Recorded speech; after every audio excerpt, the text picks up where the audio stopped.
Hi everybody, it's Nana Marie in Quebec City. My condition is unchanged. I really wanted to do a video because, like I told you before, my spirit isn't sick. My physical body is. My heart is giving out on me, like big time. There's just no more doubt about it.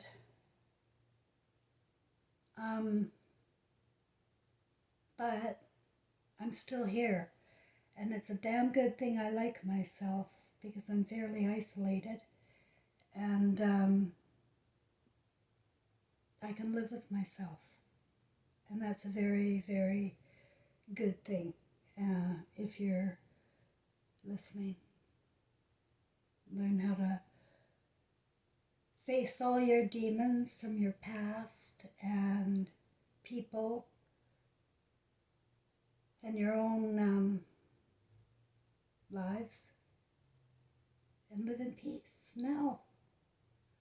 May as well. So I wanted to talk about fiction and the danger of it all. You see, as I told you in the last video, our reality is manifested by way of our fantasies and thoughts.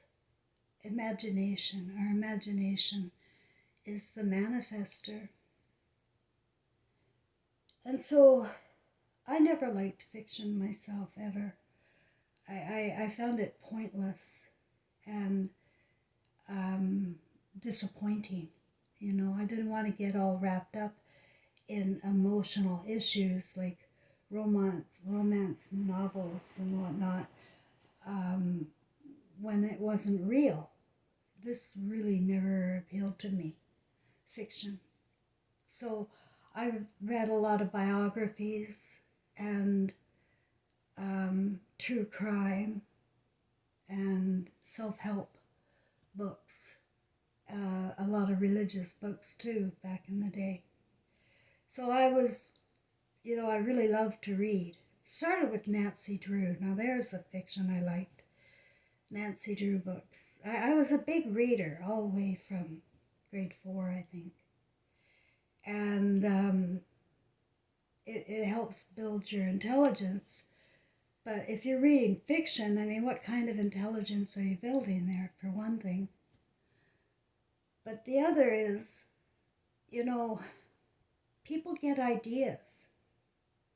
Fiction is not true, right? It's a supposedly not true book. It's fable. It's made up, imaginary. But some people will go into that imaginary story and think of it as real, especially kids, especially like when I was a child and when I would watch television programs and I would see a cooking show, I would say, oh my God, why am I watching this? I want to go do a cooking show.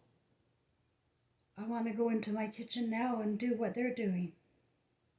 And then Heidi, remember that Switzerland show, that movie Heidi, way back in the 60s?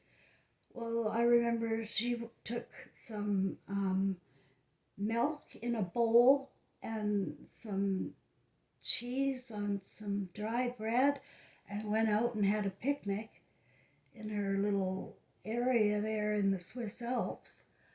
And it just appealed to me so much. Nobody was home and I went and I got a bowl of milk and made the same cheese on bread. And I felt like I was there. And then another time, a woman was walking with high heels, and the click, click of her heels on the pavement just, oh my God, I love that. And I've always loved high heels. I've collected them. I love high heels. And this is so far back to a time when I was watching a woman walking on television in our high heels, and it was the sounds that appeal, like it's our senses that get attached to something, right? You get one of your senses attached to something you see on TV, you may become prone to obsess or think about that too much if you don't want to, manifest it. Which people don't know that that's what we're doing here. We're all going to the same schools, same religious sort of upbringings. It's all the same. And it's fear and judgment and control. And you know what? It's because of fiction. It's fiction. You gotta give your heads a shake at some point in life and say what is real and what is not.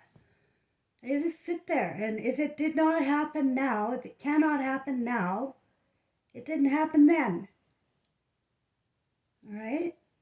We all come time and time again with different roles, different bodies, and we choose them in advance. And that's reality. That's our real reality, is that we come here to play with the human senses and develop them. And when we develop our human senses, our consciousness can expand. But our consciousness is expanding evil. Evil. It's spiraling into hell. Because the imagination is being led into hell in children's books, in lullabies, in cartoons. I mean, by the time you get to grade 4, you're screwed. And then the more higher education you go, the more focused you become on the artificial intelligence. And believe you me, everything about this life is artificial intelligence. And the experts and Greek philosophers that they use are just actors and characters that they use when they want to control you with something. And you don't even know if these people are real. You've never met them in person. You're just looking at this screen. And what I'm telling you is that they're all actors and they're all pathetic. They're really, really emotionally, guys, they're emotionally retarded. They really, when you're living in the truth and dealing with the truth, they can't cope with that. They're so far removed from the truth. They hate the truth. They want the truth shut up. And they got a lot of friends, and they'll try and get their friends to never listen to you, and they'll maybe make up stories. And then you're doomed, like me, and that's what happened in my story. And here I am now, in a very real situation. So far removed from my family, I'm on the other side of Canada, thousands of miles away. All by divine providence here. Everything about me coming here was on purpose. I've had a wonderful 5 years. And my landlord just came down with a lease to run me through from July until July 25. So I've got a lot of security here, and I feel safe and I feel protected. But I didn't come by mistake. I just still don't know entirely the reason, other than my guides wanted me to break with my family. I couldn't do it emotionally when I was there. I'm too emotional. I love them too unconditionally. They're beasts. They're monsters. They're just people that you wouldn't want to meet. Trust me, when you get to know their blackened souls, their greed, their perversion. But I don't care about any of things like that. I just care that I remember them as children. And that's all that matters, because we're all Christ at birth. And it's just, we lose our flame, our light. And my family lost their flame. And my mother is part of my story, cut me out of the will and turned the family, into even worse monsters. Because now they had to keep her lies alive, that I was some sort of spawn of Satan. That's what my mom thought of me. And so the siblings keep that story alive and say, I was just terrible to my mother. Well, I was the only one bringing her pasta when she had cancer. And nobody was with her when she died by herself on the bathroom floor without me. Nobody else was there. But I wasn't even allowed to the funeral because they had to keep a lie alive. And me showing up there, because I was cut out of the will. But I don't know. I think fear rules them. And that will bring them right back here into an even worse reincarnation. They'll be born back into their siblings. And I'll illustrate to you, or grandchildren. I'll just point out and remind you, if you didn't see any other video about this, where my mother crossed over in 2009, and her favorite granddaughter, Shanae, is an elementary school teacher now. Recently had a little girl, like in around 2020. I think, I don't know when. A little girl. And I saw a picture, I have a picture. And the little girl looks kind of blonde, but my niece is, she's half Indian because her mother is Indian. My brother is white, Norwegian. White as white can be. But her mother is Indian. So Shanae is half. So my mother, I believe, is reincarnated there. That would make perfect sense because my mother and Shanae got along very well. And we can choose who our people are going to be in the reincarnation. We choose. I know because I had a dream about it and I chose my mother. So then now my brother passed away and he's Shanae's dad. He's only 53, but he passed away in August. And I'm sure Shanae's really missing him. That's her dad. And my mother and my dad and her son, David, my brother, were very close. So, like soulmates, I feel. And will likely be born into Shanae. She's at the right age to have another one. So I think I mentioned that before. And I started to mention about Johnny, who died by suicide. Well, his brother, my cousin Johnny's brother, had a son who they named Josh. And I saw a picture of him and I said, oh my God, I could swear that's Johnny. And sure enough, that kid died of suicide too, around the same age, early 20s. Just died. Last year, I think. I don't know. I know his father's very broken up about it. Very broken up about it. It's the worst thing in the world is to lose a child. This is a crime, really, it's a crime. But we're doing this. We're killing the kids. And I can tell you that because I killed my kid.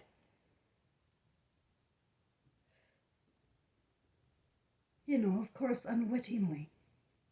But if we can catch it now, maybe we don't have to be born back into this cycle, where we're listening to the experts out of the universities. I mean, there's armies. They've created armies in the universities. They really have. They've cut up all the departments. They've isolated them. They've made them all supreme beings, with big high titles, heavy costumes. And these armies are coming, because they want a new world order. And it's an artificial intelligence order. It's not got anything to do with love or joy or using your consciousness to expand your intelligence, rather than, what we're doing here is we're just like somebody's typing something into your brain by reading or watching, and you're being fed and you're memorizing stuff. I studied criminology. My son and my father had some criminal problems there, and I wanted to figure them out, so I took criminology. And, you know, I can't remember what I was going to say about that. But I did. I took criminology, and I think people need to understand that I didn't fall off a turnip truck. And I know I sound crazy a lot of times, but I've never been crazy. And that's another thing that they've done is they've turned reality into fiction here. And by doing so, they turn women and then children into these crazy beasts that need to be medicated or, controlled. And, boys, I don't know, more apt to go along with the program. I don't think so. My son certainly wasn't. But, maybe for the most part, there's just, out of a class of 30, maybe 3 to 5 will rebuke this system. And the rest are just taking in the information, memorizing their lines, and then going forward and acting out as if that was real. And they should keep doing what they read about and learned about. They should do that, like the way they apprehend children, and the way they teach you how to be cold and how to not use your feelings. I remember they were doing that to my granddaughter in high school, teaching them not to use their feelings, to hide their feelings, to keep them under check. Their feelings. Well, the only thing real about us are our feelings. It's our energy. It's our senses. That's not just human. It's eternal. And if we don't use our feelings with everything we see, do, touch, if we don't, then we're in a fantasy that won't be and can't be remembered. We need to remember with our feelings. Do you understand what that means? Remembering things with your feelings. And, with fiction, there are no feelings. And lately, like, I find that scriptures are fantasy. Somebody's fantasy made that up. And, it worked in controlling the masses, in dividing them and in controlling them all at once. Divide and conquer. And now they've divided and conquered the family. And the family is their shit. People are doing well financially. I'm doing well financially. Frank's doing well financially. It seems like the money there's just no end. And there's a fear economy keeping it going too, on top of that. But people are not having a problem right now. My landlord just told me he's going to Thailand for 2 months. So, it's going well out there financially. But it's going really badly emotionally. People get funny when it comes to money and power. When they get positions of power that they're not ready for, or they should never take. That was it. When I was in criminology school, there was a study done of people put in positions of power, and like to be the correctional officer, and then this other student will be the inmate. Well, it literally really does go to their heads. And it closes up their conscience completely. And that is putting your right brain to sleep. It's putting your heart to sleep. It's putting your feelings to sleep. It's just being here like a fucking zombie, doing as the masters have you do.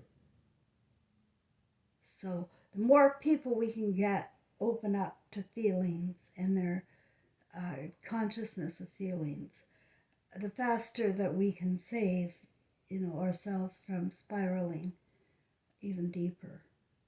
But it all started with fiction, and our manifester needs to know the difference between fiction and reality, and also know that we will manifest what we are focused on in our heads, thinking about. It will come. It will come. It's like magic, but we're using it in the wrong way. It's like magic. So, whatever you're doing, wherever you are, I wish you peace, love, and happiness.